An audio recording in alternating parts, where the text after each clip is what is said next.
అమెరికాలో అక్రమ వలసదారుల తరలింపు ఏదో ఈ మధ్యన వార్తలు రావట్లేదు కంటే ఆగిపోయినాయి అంటే నో క్వశ్చనే లేదు.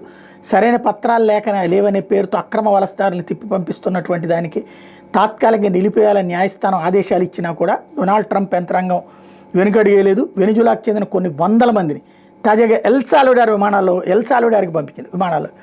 మరికొందరిని హోండురస్కి తరలించింది.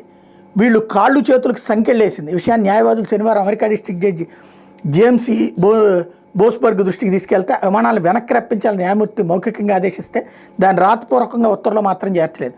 అప్పటికే ఆలస్యమైందని సాల్వడార్ అధ్యక్షుడు నాయబ్ బుకేరో వ్యాఖ్యానించారు. కోర్టు ఆదేశాలను ప్రభుత్వం బేఖాతరు చేసిందనే ప్రశ్నకు అమెరికా న్యాయశాఖ కూడా బదులు ఇవ్వలేకపోతుంది. ఇక్కడ పాయింట్ ఏంటంటే వీళ్ళు కొంతమంది జడ్జీలు డెమోక్రాట్స్ టైంలో వచ్చినటువంటి వాళ్ళు నాటకాలు ఆడుతుంటే వీళ్ళు రివర్స్ నాటకాలు ఆడుతున్నారు. ఆర్డర్లు అందుకే ఇవ్వట్లేదు అక్కడ, లేకపోతే జడ్జీల మీదకైనా చర్యలకు రంగం సిద్ధమవుతున్నట్టు. ఇంకోటి ఈ జైళ్ళు అంటే మనకు అప్పట్లో అండమాన్ నికోబార్ ఐలాండ్ లాంటి జైళ్ళు అనమాట, దాంట్లో పెట్టబోతున్నారు వీళ్ళని.